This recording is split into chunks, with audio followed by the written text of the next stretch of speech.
Next is Amy Bilton. Amy's joining us from the University of Toronto. She's an assistant professor in the Department of Mechanical and Aerospace Engineering and is the associate director of the Center for Global Engineering.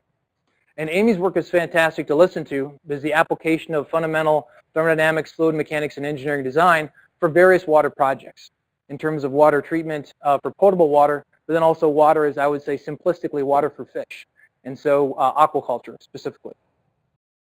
I'm Amy Bilton. I'm a faculty member at the University of Toronto. I'm going to tell you a bit today about some of the work that we've been doing, which has been focused on water and energy systems in the developing world.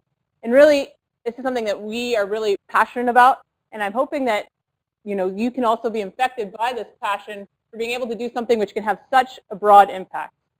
The broadness of the impact can be clearly seen in the types of applications where we're looking at. Nate mentioned some of these numbers at the beginning of the session. The 1.3 billion people out there that lack access to grid electricity, the 900 million people that lack access to a reliable drinking water source. In our work, we also look at food and food production, and there's an estimated 800 million people that lack access to secure food supply.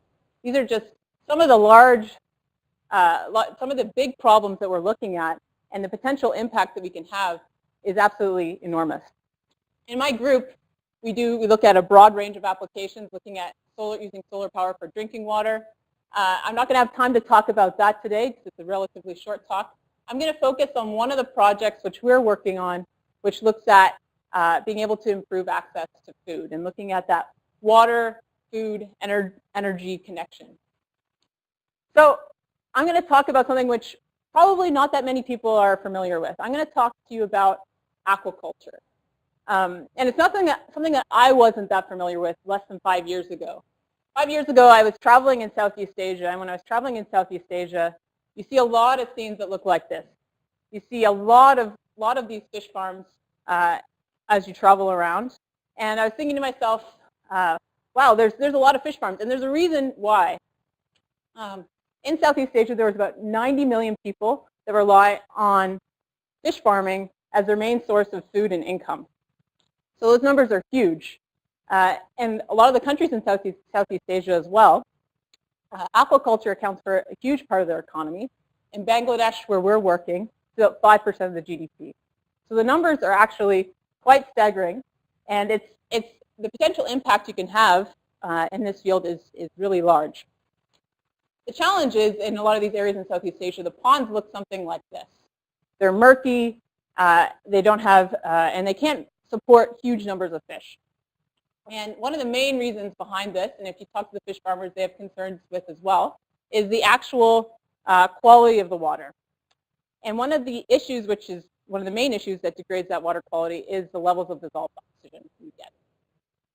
So with this in mind, we sat down with some of our partners and took a look at what's going on in these ponds, what happens with the physics, and why do these ponds have issues with water quality. And to do that, we looked at what's going on with this dissolved oxygen. So this is a cross-section of what these ponds typically look like. What you actually have in these ponds is actually high levels of dissolved oxygen right at the top of the pond, and that happens because the ponds have algae in it. Sunlight comes in, interacts with the algae, photosynthesis happens, and you get large amounts of oxygen in the top of the pond. The sunlight can't penetrate very deeply, so you have the bottom has very little oxygen. And so as a result of this, because of a large amount of oxygen at the top of the pond, you're losing lots of oxygen to the atmosphere over the course of the day. So in the developed world, what they do to try to help improve this dissolved oxygen is they actually will include different aeration systems. And what these do, in the end, is circulate the water and improve the overall oxygen content. So with that in mind, we set out with our partners and some of our research team to see if there's something that we could potentially do which would help improve the dissolved oxygen in a sustainable way for these areas in the developing world that lack access to reliable energy as well. So after doing some brainstorming and thinking, what we ended up coming up with is shown here. So what we actually have a solar thermal collector. What happens here is sunlight comes in, hits the solar thermal collector, And then we have a heat conduction element that conducts heat down towards the bottom of the pond. And then we can heat up a portion of that bottom of the pond, and we can induce convection. We can circulate the water. And by doing that, we can break down that dissolved oxygen stratification. We can improve the overall dissolved oxygen levels and improve the amount of fish that can be raised, as well as the health of the fish in the pond. What's great about this as well is it's technology which doesn't have any moving parts, something that can be easily made in the developing world, and it's something which is easily accessible. So with that in mind, we've been working with my research team to do analysis, engineering, working with our partners to be able to survey stakeholders to see how the technology would integrate with their operations. And over the course of the past couple of years, we've been doing work to actually develop and deploy technologies in the developing world.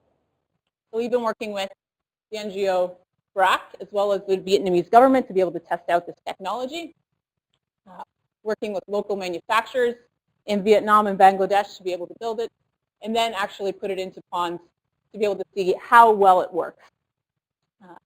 And we're still working on improving and having new kind of design iterations.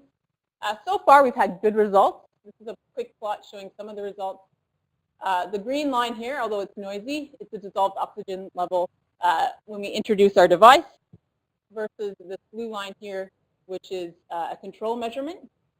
And when you go through and do some statistical analysis, we were actually able to increase the dissolved oxygen levels by about 19%. And some of our subsequent work, we've been able to do better still, and we're still working towards being able to improve. So we've got this technology we can have. It's accessible for the developing world that can help improve dissolved oxygen. What's the next step? What are we working on now? Is we're actually working, being funded by USAID, as well as some other organizations, to be able to do a randomized control trial. So we're working together with BRAC in Bangladesh to be able to work with end users and be able to test out if the technology will help improve fish farmer incomes in the end. So this is just ongoing right now. We're working with about 80 fish farmers. We've brought them into the study. We're starting the manufacturing process right now to be able to manufacture a device and phase them into the end users and be able to evaluate the technology. What's great as well is that we're working with BRAC, one of the world's largest NGOs that has broad reaches looking at developing technology and developing sustainable business within Bangladesh, and working at being able to take this technology beyond just something which is in the lab to have that broader impact where we can actually work so it can affect fish farming throughout Southeast Asia. And that's just a quick summary of one of the projects we've been working on in my group, and I'm looking forward to having the discussion at the end to see how, to tell you a little bit about some of the other stuff that we've been up to.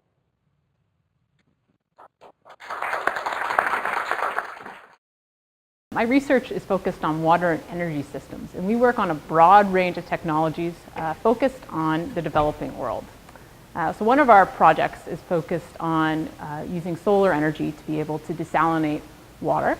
And we've been working with some NGOs in Central America to be able to develop this technology and test it out and work with our end users to make sure the technology works well in their application. One of the other projects we've been looking at is looking at using solar energy to be able to improve water quality in fish aquaculture, which is one of the main industries in Southeast Asia. So we've been working with NGOs in Bangladesh and in Vietnam to be able to develop and deploy this newly developed solar aeration technology.